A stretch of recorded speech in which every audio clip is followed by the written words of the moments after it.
Hello, everyone. Today, my guest is Adriel. Hello, Adriel. Hi, Doc. How you doing? In Turkish, do you say merhaba? Like, is Yeah, that yeah, merhaba. merhaba to everybody? Yeah. Most of my listeners probably know you since they are people who are trying to apply to schools in here. Adriel is a dentist in the US. Also, he's helping people to get into school. He's a CAPIT professional. Could you please tell us about yourself a little bit? Hi, everybody. Well, thanks, Doc. First of all, thank you for having me over. So, my name is Adriel. I'm originally from Pakistan. I did my dentist school up there. Was training to become an oral surgeon, but I quit that. Moved to US back in 2016. Uh, did a master's in health administration, then worked in a non-profit for a while until COVID came in, and then I started applying to dental schools back in 2019. Got accepted to good schools in my first cycle, and that was COVID time. So I thought, okay, I got accepted to Colorado, NYU, UCLA, and USC, which were pretty good schools. So I thought maybe I should start making videos, and maybe some other person might be able to utilize it. So I started making those videos, and then I went to Colorado, graduated in 22, but over the past 5 years, 6 years now, about approximately, I've been working with candidates in Capit, helping them with interview, with the whole process of how to apply to schools, how to fill in your application, how to present yourself as the best candidate in the process so you get accepted as soon as possible.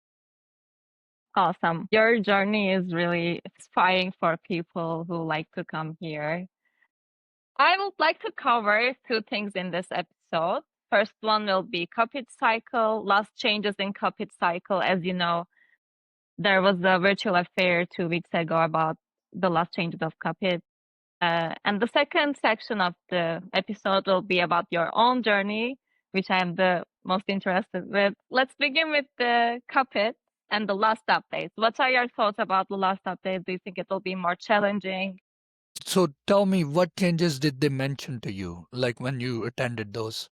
Yeah, I heard that there will be changes in the letter of recommendation section. The professor can write down how many years they know you and your skills. There will be a separate section about it instead of only the letter of recommendation Paperwork. Yep. uploading Yep. part. I Yep. remember that one. Well, this is the only one I heard as well right now, but I don't think by the end of the day it's gonna make much difference. They are just trying to make it more detailed. The problem is the schools will just go through your Capit application, see, okay, if somebody wrote a letter from you from Turkey, they would say, okay, since when do they know her? In what position they know her? Like, was he your professor? Was he a friend? Was he a general dentist? And then they will read the letter and correlate the both.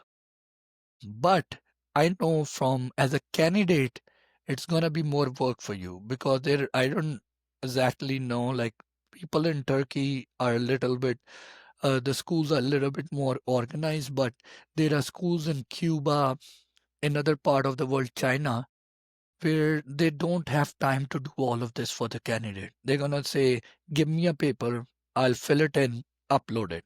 Right? So now when the dean of the school, who's already a very busy person, now you ask him, write me a letter and also fill all of these tabs and questions, that dean most probably might say, I'm too busy to do all of this. Right? In some countries, like I know in India, Pakistan, Cuba, these countries, the dean doesn't have so much time. There he would be like, screw it, like I'm going on vacation, I'll do it when I come back. So it's gonna be a little bit more work for candidates. And the solution I give to candidates, for example, if you're applying next year, create connections with your administration back in the school. Like you know how there are clerics, there are administrative people, assistants to the dean. Hmm. Have good connections with them because the dean is a very busy person. He doesn't know. He will click and sign whatever his assistant will bring in front of them. So I suggest people, usually letter of recommendation takes a lot of time. It delays stuff. To make it easier, create good connection with your office staff or have a family member back in Pakistan or Turkey or wherever it is to go in the office and get the thing done for you. Does that make sense, Doc? It makes sense. I mean, usually in Turkey, professor will proudly write down your letter of recommendation. They will be happy to help you. Although they are very busy people, but making good connections in school will be the key in this process. Yeah, and when I'm saying I'm saying out of experience because understand I've been working since 6 years in this, and every year I talk to at least 8 to 900 people, and most of them have issues that their dean or their college is not very time efficient when it comes to uploading these documents. So I'm from a, I and I know Turkey has a little bit more European influence in the education, so things are more systematic. But people whose colleges, sometimes the dean changes. Sometimes I've known people whose colleges closed off. Wherever they graduated from, the school has closed off. Or maybe the dean is on vacation. He went for Hajj or something and has gone for 2 months and he's not there. And there can be some obstacles. Or sometimes I've heard Dean saying, "Well, I never know you too much, so I'm not gonna give you." So these for overall cap candidates, it can be a little bit harder. That's true. That's the most challenging thing that a capit applicant can encounter, I guess, because you should let the professor know at least 1 month ago so they can arrange themselves according to this. If they will go to vacation, they can write down your letter before a month and then they can upload. I'm not talking about Turkey. In India, Pakistan, I would even send somebody some gifts in the office, like whoever's gonna help you out. Like those are clerical staff. For them, US is a big thing. Send them a gift from US or ask your brother or sister who lives there because people remember every culture is different. In US this sounds very different. In Europe it would sound very different. But an intelligent person is because we are immigrants. We are international people. We live in different cultures. What is right and wrong in Emirates is different in US and is different in Turkey. We have to be very careful and knowledgeable about cultures when we are working in them. How I operate in US would be different how I operate in Pakistan because people won't do the work if I try to do it how I do it in America, right? An Yeah, intelligent that's true. person is has the understanding that I need to get the job done. Now, what is the smartest way to get it done? Because you're competing with the world's smartest people here. So if you're trying to live a very idealistic way of I will email the dean and they will do it for me because it's their job, well, he doesn't care. He's getting his pay and he's not obligated to serve you. So, Adriel, you have several videos about the Capit application process, so I don't want to enter too much about it. But could you please give some advice to reapplicants or new applicants? If you can give an advice, what it will be? So It's a overall, very general question, but yes, yeah, let's overall, let's say. the one thing that I feel like can help the most people, this process is not getting easier. Even before getting, like, coming to US is one problem. Passing your exam is one problem. Having the money to prepare for the bench exam, applying to school is one problem. Then getting invite and doing the bench test and the interview and getting accepted is one issue.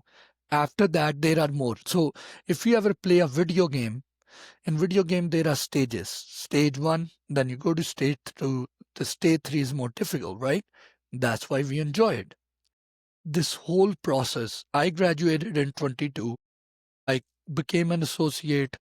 I did my courses in implant sedation. Now I own a practice. And I can tell you from the time I started in 2019, it's never been getting easier. I'm sorry if people think once you graduate or once you get accepted, it becomes No, easy. no No. way. With the student loan, with the aging, with health, with stresses, with the US system, it's never get easy. But Yeah, we here's will a talk solution. all about them. Here's a solution. What I'm gonna tell everybody. And if you build it right now, you will thank me after 7 years. Remember this, that just like the video game, you enjoy it because you're only focused at one stage at a time.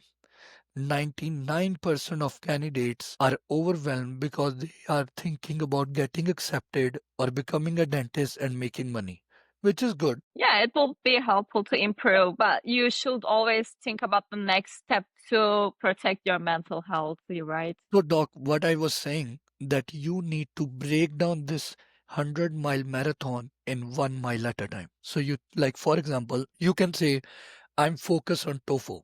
Now, right now, I'm not gonna worry about personal statement. I'm not gonna worry about schools, bench exam. I'm just gonna go in, prepare for this, give this month. After that, then I will look at personal statement. Then you do that. After that, I'm gonna look into bench exam. What happen? People are preparing for TOEFL and they are also worrying for bench exam. They are also worried about money. They are also worried about visa. Well, I've done all of this, and even though the exam would be easy, but your mental state will not be in the right way because cortisol and stress has taken over you. So, even doing the simple things will become wrong because you are preoccupied with too many things. I have a lot of candidates who are married, who have kids, people who migrated, have money issues, visa issues, and it's a lot on their plate. And I tell them, in order to survive and sustain and compete and eventually win, you have to break it down step by step. If you try to chew on too many things at one time, your stress will take over. You will live in a fight and flight situation, and people and opportunities will run away from you. Talk to about 10 to 15 people a day.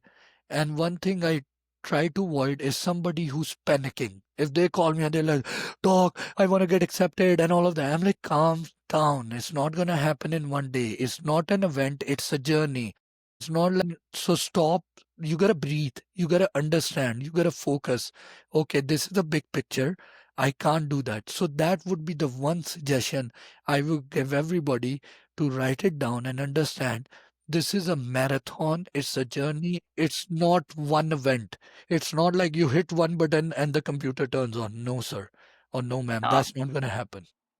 Actually, this mindset is valid in every aspect of life, not only for dental journey, but making everything step by step is the key for protecting your mental health. 100% agree with you in this. That's dog.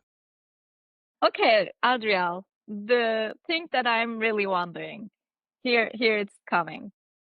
How you decided to pursue in dentistry in the US? So, if I bluntly be honest, in my dentist school in Colorado, my classmates used to joke the one person who shouldn't be a dentist is Adriel. He should have. I don't know how this person landed up in dentistry because I, and even in Pakistan, I got accepted to mechanical engineering. In my high school era, I was an engineering student and I took biology as my second option. And the funny thing is, I got accepted to a mechanical engineering school, and most of my friends are engineer from childhood. But my dad was a biologist. He was like, "No, I want you to go into biotechnology." So I started biotechnology, but meanwhile, I applied to a dental school and I got accepted.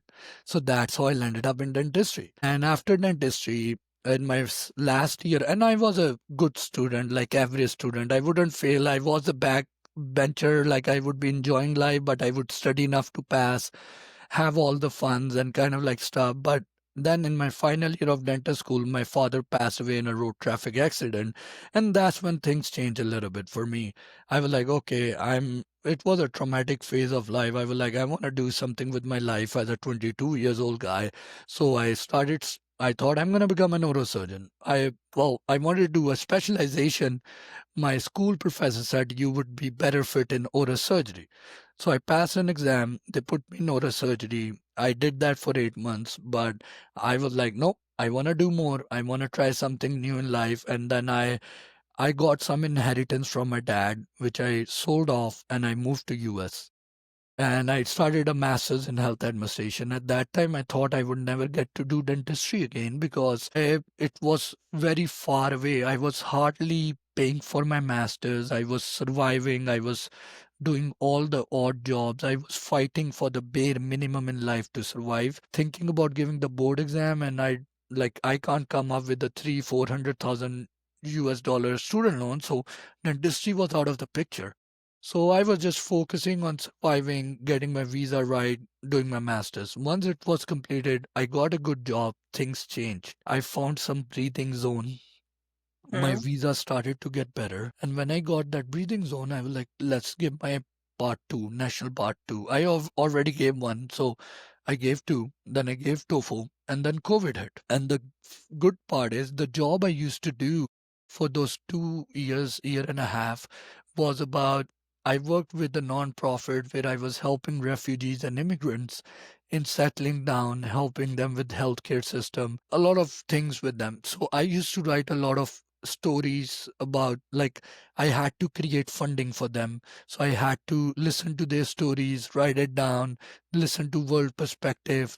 I got to understand how the American society look at international people, what annoys them and what fascinates them. I was one of them because I was a license, a mediator between the American organizations and the refugees and immigrants coming in. So I got to understand perspective from both of the side. And that's when I applied for my application. And I think schools liked it because I got invite from 6 schools and got mm. accepted to It's a four. strong profile, yeah. So profile is one thing, and the thing is you need to find a uniqueness in your own self. Yeah, of Schools course. don't like people who think they are super intelligent. Schools like people who are willing to show a journey that they are lifelong learner and willing to work hard and have gone through failures and continue to build themselves. That's the kind of person they want to see. US loves the movie Rocky, the underdog who's working hard, the pursuit of happiness. That's the American dream.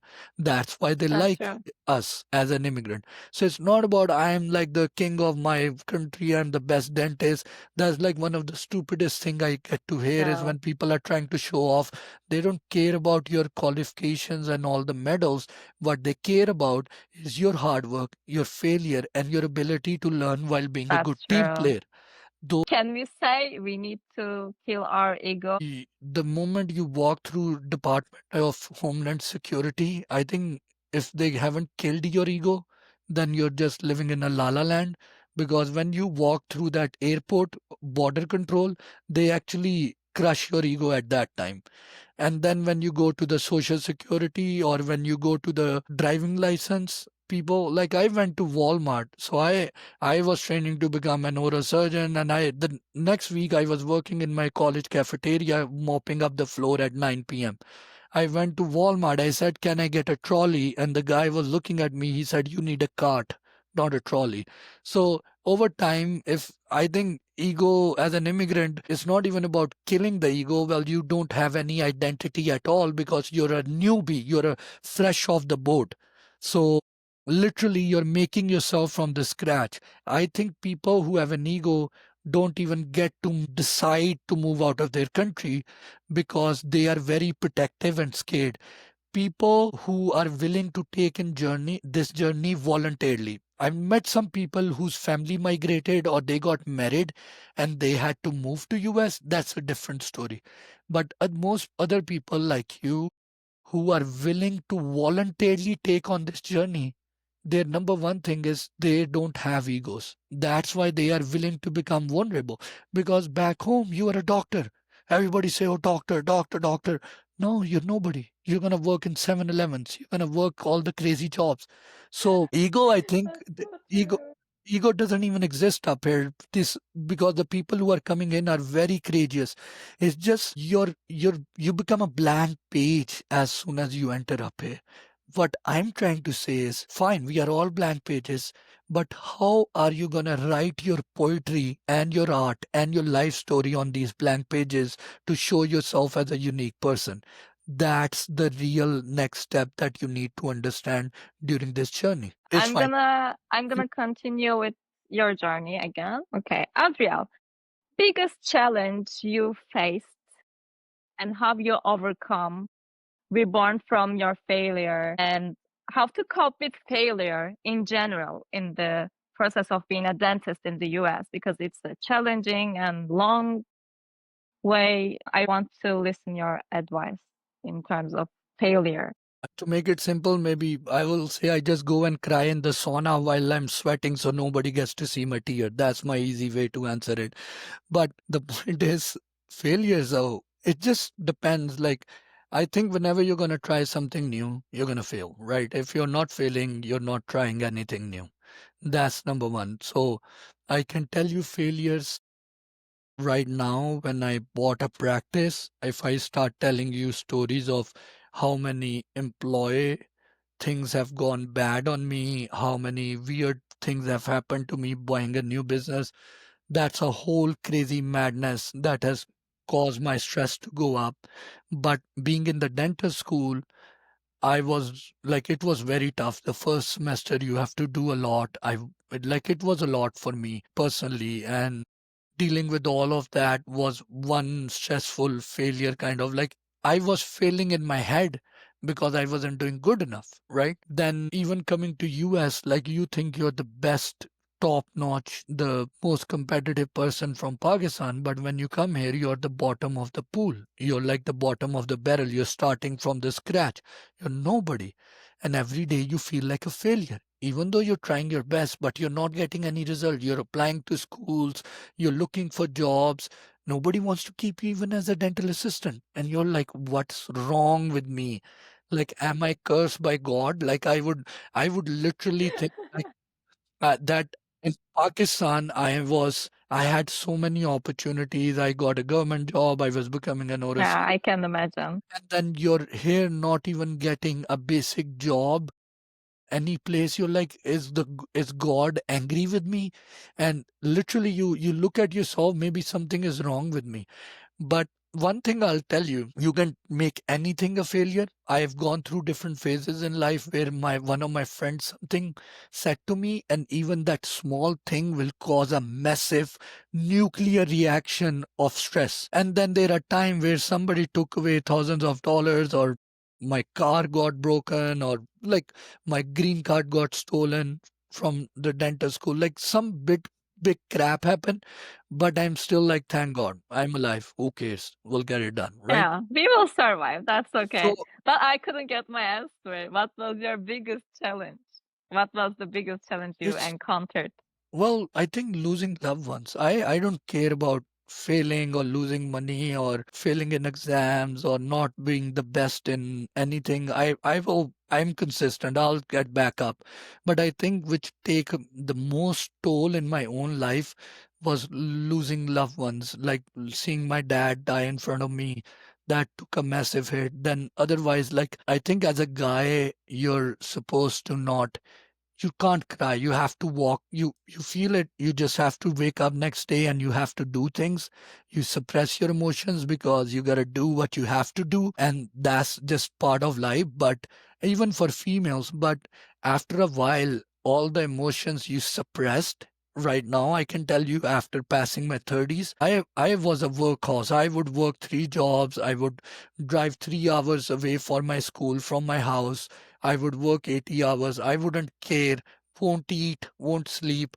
But now, when I cross 30s, all of the emotions and traumas and the things that I suppressed over years, the people I lost in my life, it just, then you start to feel like, okay, now I made the money, I got the degree, the job, I'm doing what most people want to do, but why doesn't it feel right? And then you start to think inside or go deep inside, what's going on?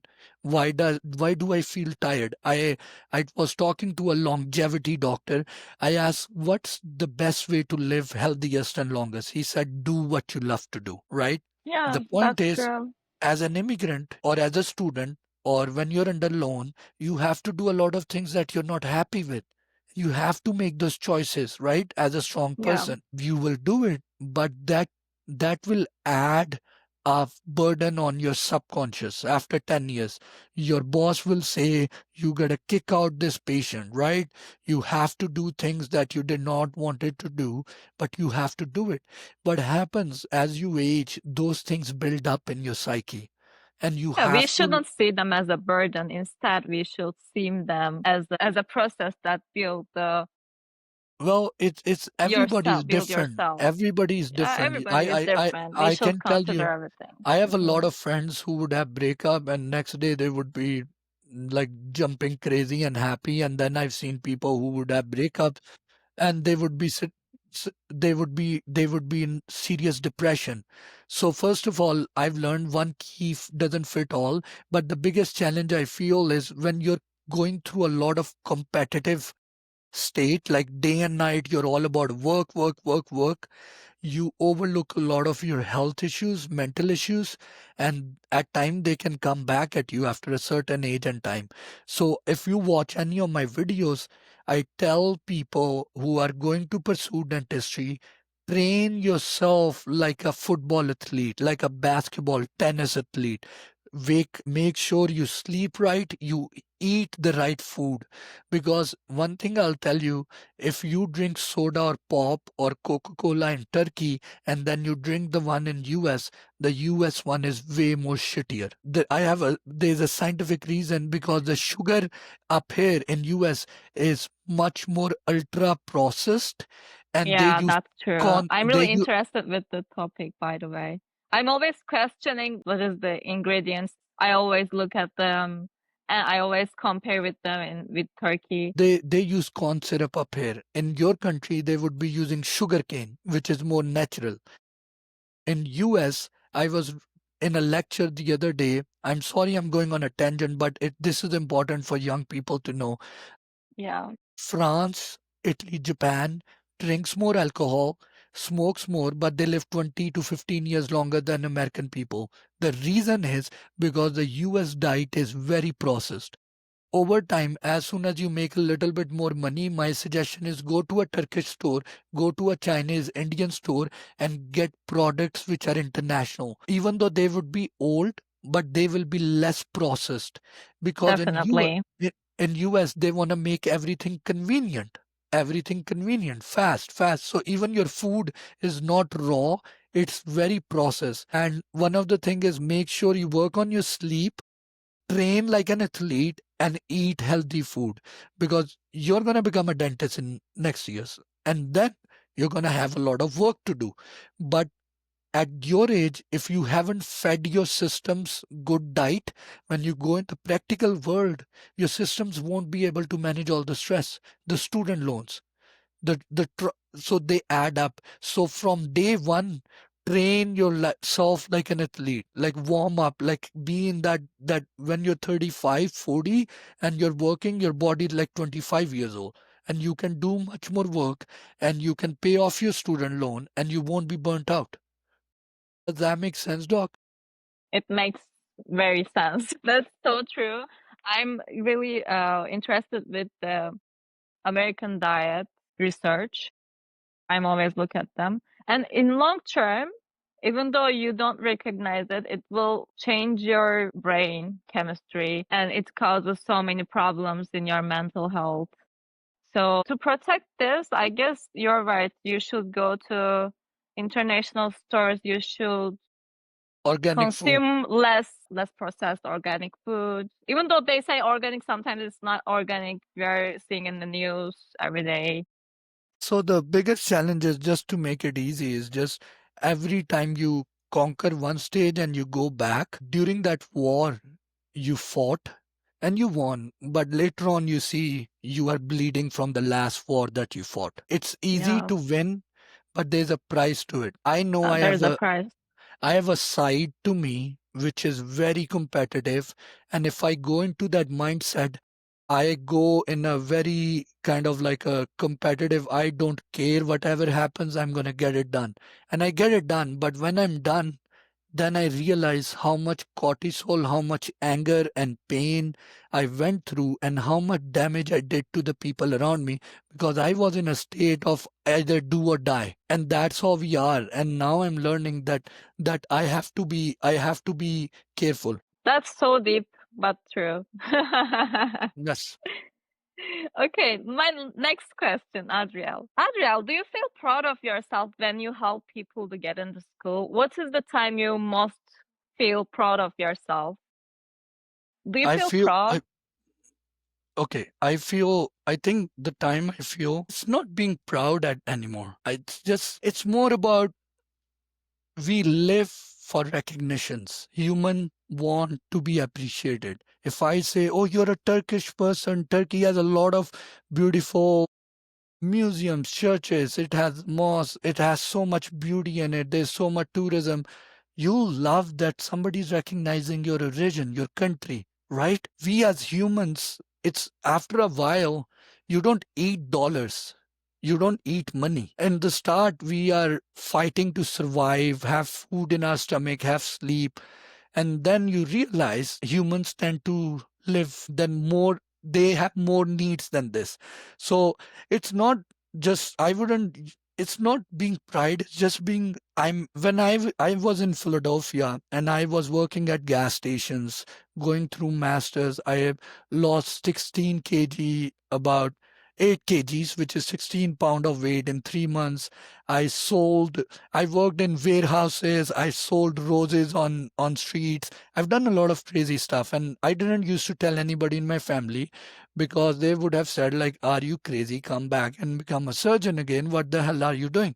But in my mind, I always thought the reason I'm doing this because one day I'm going to write this down in my book or I'm going to tell this somewhere and it's going to give inspiration to somebody out there. And it wasn't for anybody. It was a journey that I had to go through because I was going through a PTSD of my dad's death. I was fighting destiny. I was angry with God. I wanted to test my limits. And that's what I was doing. I was doing the craziest thing in the weirdest neighborhood where there were gunshots. I would go and work up there because I was like, okay, if somebody comes to kill me, kill me. It's fine. I'm going to do what I need to do. But the point is, after you go through all of that things, the point is not to make yourself proud. The point is that all of that journey was actually for a reason, so somebody else might have a better day. And now the point is, yeah, do I feel happy as a human? Is there an element of pride? Of course I would be. I'm no saint.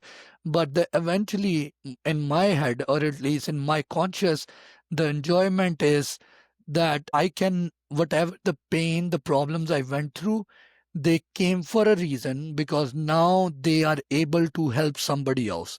On top of that, I get to make money. So it's like I can, and I got, in the start, I wasn't charging. Then the number got bigger. So I was like, okay, I need to narrow this down. I need to make process. If I'm Yeah. giving away time from my kids, it needs to make sense. So started charging a little bit. Then it got bigger. Then I needed a team. Then I need to pay the team. So that's how it became into a business. But Yeah. the It's an intent is, entrepreneurship. yeah, You're yeah, an and entrepreneur, let's say it. yeah, I'd like to solve problems. I would say that's the best way I can look at myself, and I just enjoy the fact that if somebody can, Yeah, you I enjoy can it also. I That's create important. some opportunity or happiness out of the pain or difficult challenges I went through, well, it makes my life more meaningful. That's what I can Hmm. tell you. Yeah, that's true. There's a book called The Hero's Journey. Look at this. I'm going to look at in your own perspective. A typical Hero's in journey. yes, by Joseph Campbell. It talks about in the mythologies in the old days, a hero was somebody who will go out of his village or his tribe into the unknown and hunt something or go and get a treasure which he can bring back to his own village and all the people can find it beneficiary or useful. That's the story of Harry Potter. He goes into the dark forest and ends up finding things that helps everybody else. And this is the basis on which most stories are written. We enjoy those stories because they give us inspiration. We want to become like that. The stories or the movies that we like are our own projection. We like to be that Potter. We want to be that guy who's willing to take on challenges while being positive. That's why we pay money to watch those movies and read those books. Yeah, that's true. I like your perspective. I the one thing that keeps my mental health a little bit calmer is like learning something. I got to learn that 70% dark chocolate is very healthy. It's like a medicine. Wow, fun. Something new. Or taking keratin is good. Or taking chia seed, like I got to learn that if you take 25 gram of fiber every day, it acts like Ozempic in your body, so you can lose Wow, weight. awesome. So Let's try it. that's you should. I've go to this doctor's. Like he's in The Cincinnati. He longevity helped. doctor? Yeah, his Uh-huh. name is Huber, Gary Huber, Huber. You know, he's on Instagram. He's like 70 years Gary old, but Huber. if you look Oh, at him, he looks 45. Like literally, he looks. I the first time I met him, I he's was the like, how? practical example of longevity. Yeah, yeah, he's actually in a very good shape. But what that's so it's there are a lot of I have to there's a price to this madness too. I'm gonna be very honest. It's not easy. I get a lot of muscle aches working longer hours. There's stresses. There's lawsuits that happen. People threaten you with business. There's a lot of candidates at time which are not happy with me. I will get. It's just part of it. And somebody told me if you're going to shine, you're going to cast shadows. There are times when I end up hurting people where I did not want it to, but you're in a position. If you do extraction or a root canal, it can get infected, right? It's just part of who you are. I'm doing surgery, I get nerve issues, complication. It's not something I love, but as a practitioner, as a person, you have to live with it. And it's heavy on your shoulder because you went out to do something good. So I can end up saying something which somebody might not like, right? It's just part of who you are, and you have to own who you are. And it's heavy at time. It's no fun. It's a journey. You fall, you stand, you give yourself a see. You have to treat yourself like a friend. At the end of the day, you have to forgive yourself. You're human. You ask for the key thing is don't let the inner child in you die. For me, I feel sometimes things manifest for me. A lot of time things manifest for me, whatever I dream for. And when I look back at it and when I read books and try to understand, one of my friends used to say, maybe when you were young, somebody casted a gypsy magic on you. Like you say things and I would go and say something and people will do favors for me or do things or help me out. Like weird things would happen for me. And now I look back to the reason is when you ask something, go it's not the words, it's the intention. If you think like a child, in biblical perspective, it says the kingdom of heaven belongs to the childlike heart. People who are like a child, who have a child in them or who can think like a child will be the one who will go into paradise. So the point is, if your intention can be like a child, because nothing is more innocent than a child, right? If you can sometimes, even once a day, once a week, actually think like a child, forgive like a child, laugh like a child, and wish like a child, magic Just will like a happen. child. I feel that's one of the things. I'm gonna ask you two questions. What's the biggest financial mistake new dentists make early in their careers in the United States? Not investing in CE courses. Okay, understand, I'm a business owner. If I hire you and all you do is fillings and crowns and prophies, I'm not gonna pay you much. I'm gonna just keep you like, okay, she's a filler. She's just there to fill a position. I'm not gonna give you my extra attention or my time or give you extra pay.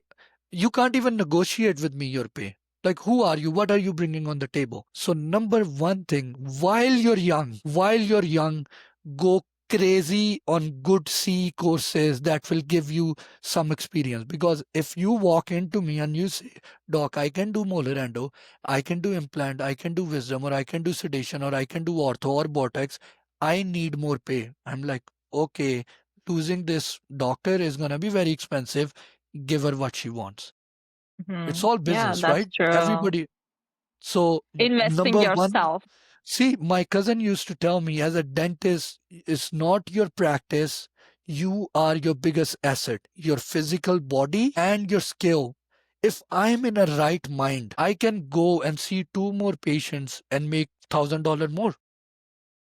But if I'm worried, oh, I spent that $100, it was right and wrong, and I did not sleep well, well, next day cause them a negative loop.